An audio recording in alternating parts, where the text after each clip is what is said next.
So the question is asked often to me, Pete, how do I sharpen my discernment in times of transition? And it's a great question. Listen, transition is the norm, not the exception.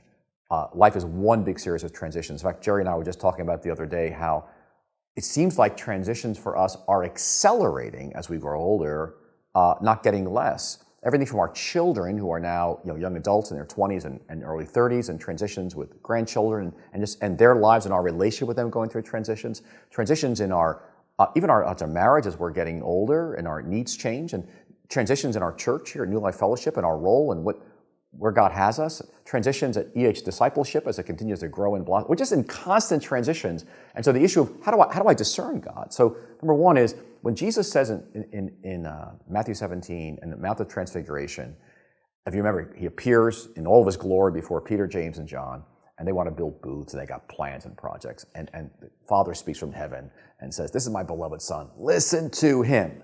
So the number one most important thing in life, whether you're in transition or not, is to listen to Jesus. So this discernment issue, this is a daily, weekly, monthly, not just, it seems like lots of transitions coming my way. So here's a few things for me. One is I've got to constantly monitor my heart that I'm surrendering my will to God's will. Like I'm open to whatever God wants, which that's its own task of, again, silence, getting my heart together. So part of that is silence and solitude. Part of that is I have to journal. Like I'm in a lot of transition right now.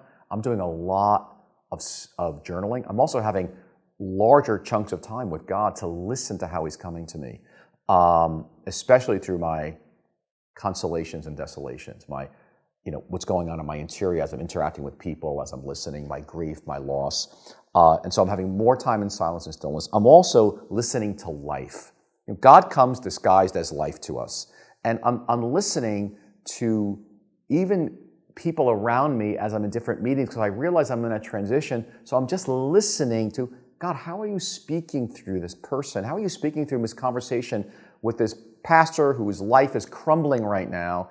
And how maybe it's going to relate to the kind of mentoring we develop in the next months and years to come. And I'm listening to the energy in my body, which I don't have energy maybe to do certain things I used to do anymore. And that energy's coming to a close.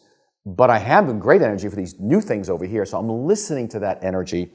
And then finally, I'm just aware that the slowness of the discernment process, that there's an ending, there's generally an in-between struggle of confusion, and then there's a new beginning. And so I'm very aware, transitions aren't happening like in a week. They generally happen over a long period of time, and I have to let them unfold. So I like the image of a butterfly, and I'll close with this.